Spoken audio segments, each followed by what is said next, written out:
Olha, a gente já vai começar com uma pergunta bem direta, uma provocação mesmo, que vai no centro do nosso papo de hoje. Pode soar assim um absurdo, né?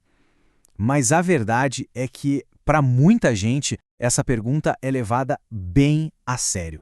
Pois é, lá em Rondônia, em plena Amazônia brasileira, essa frase não é só uma frase. Ela é o reflexo de um sentimento real, sabe? De uma pressão social que literalmente desenha a paisagem, de uma das áreas mais cruciais do mundo. Ok, então, o que está por trás disso? O que leva alguém a ser chamado de trouxa só por querer restaurar a floresta? Para a gente entender esse conflito, vamos mergulhar numa pesquisa que foi a fundo nessa questão. E o mais interessante é que a resposta não veio de dados de satélite, nem de planilhas. A chave foi sentar e ouvir, escutar de verdade as histórias, as crenças e até as frustrações de quem está ali, no dia a dia, vivendo daquela terra. E nessas conversas, os pesquisadores logo perceberam dois grupos bem distintos. Sabe, de um lado tinha a turma engajada, aquela que realmente colocava a mão na massa para recuperar a mata. E do outro, os não engajados, vizinhos que moravam ali do lado, mas que por alguma razão não entravam nessa. É justamente na diferença entre esses dois grupos que a gente começa a encontrar as respostas. E a primeira peça desse quebra-cabeça, olha só, não está na terra, está na cabeça das pessoas. Vamos entender como isso funciona. O que a pesquisa descobriu foi o seguinte: a decisão de plantar ou não plantar começa de dentro para fora. Não é de cara sobre a lei ou sobre o dinheiro, é sobre a consciência de cada um, sobre os planos para o futuro daquela terra e, talvez o mais importante, sobre a conexão emocional com aquele lugar, aquele pedaço de chão. E essa imagem aqui ajuda a gente a visualizar essa diferença de um jeito impressionante. À esquerda, a gente vê um mapa mental de um agricultor engajado. Reparem como tudo se conecta, a consciência ambiental, o planejamento, tudo isso está ligado com investimento, com oportunidade, ou seja, para essa pessoa, conservar faz parte de um plano maior, faz sentido. Agora olha o mapa da direita, de quem não é engajado. As ideias estão mais espalhadas, mais soltas, né? A conservação parece uma peça que não encaixa no resto do jogo. Então, o ponto-chave aqui é esse.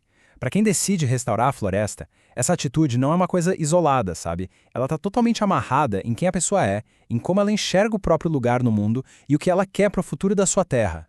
Beleza, mas claro que ninguém toma uma decisão dessas sozinho, num vácuo, né? E é aí que entra a segunda parte da nossa análise, que são as forças que vêm de fora pressionando esses agricultores.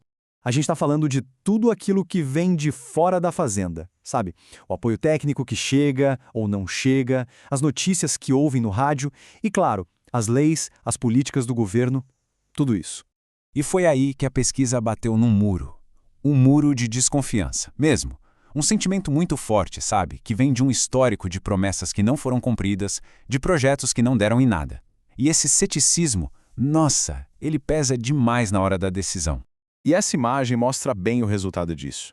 Do lado esquerdo, percebam como os agricultores engajados formam uma rede, se conectando com várias fontes de informação. É uma teia de apoio. Agora, do lado direito, o que a gente vê é isolamento. O apoio oficial da extensão rural está ali, mas está solto, desconectado do resto. Não é à toa que a palavra que aparece forte ali é alheio. Resume perfeitamente esse sentimento de isso não é para mim, de distância das instituições. Então, a gente já viu o que se passa na cabeça de cada um, e já viu as pressões que vêm de fora. Mas se preparem, porque a força mais poderosa de todas, aquela que explica a nossa pergunta do começo, ainda está para aparecer. É exatamente isso. Mais forte do que a consciência de cada um, mais forte do que a lei ou o governo, o que mais pesa é o que o vizinho vai dizer. É o julgamento da comunidade. O que as pessoas ali do lado pensam, o que elas falam, o que elas julgam. E é nesse ponto que surge aquela frase do começo. Dita por um agricultor, ela é o resumo perfeito da pressão social. A ideia de que usar terra e trabalho para a floresta, em vez de usar para produção, é coisa de ingênuo, é ser trouxa. E percebam como esse julgamento negativo é o centro de tudo nesse diagrama. Ele está ali, no meio, ligado a todas as outras dinâmicas sociais. O que isso quer dizer? Quer dizer que a fofoca, a crítica, o deboche não são só comentários bobos. Eles funcionam como um poderoso mecanismo de controle, sabe? Uma força que todo mundo ali, até mesmo os mais engajados, tem que lidar. Então aqui está a resposta para a nossa pergunta inicial. Chamar quem planta árvore de trouxa não é só uma ofensa. É uma ferramenta social usada para manter tudo como está, para reforçar aquela velha ideia de que terra só serve para uma coisa, produzir, e que qualquer outra coisa, bom, é perda de tempo. Ok, se o problema é tão complexo assim, né, envolvendo a cabeça das pessoas, as instituições, a comunidade inteira, qual seria então a solução? Para onde a gente vai a partir daqui? A grande lição que fica de toda essa análise é que não adianta só chegar lá com a melhor muda de árvore, com o melhor adubo ou com a lei mais moderna. Restaurar a Amazônia, no fundo, passa primeiro por reconstruir a confiança e por vencer uma batalha de ideias, de narrativas. E o mais legal é que o próprio estudo aponta um caminho. E tudo, absolutamente tudo, começa com ouvir. Primeiro, ouvir. Depois, o passo é construir confiança, mas usando a linguagem e os canais que a comunidade já usa e confia. É também incentivar que o conhecimento passe de agricultor para agricultor, de igual para igual, sabe? E, o mais importante de tudo, é garantir que essa conservação seja justa, que ninguém saia perdendo. Porque, no fim das contas, restaurar a floresta é restaurar as relações humanas. E tudo isso nos deixa com uma reflexão final, né?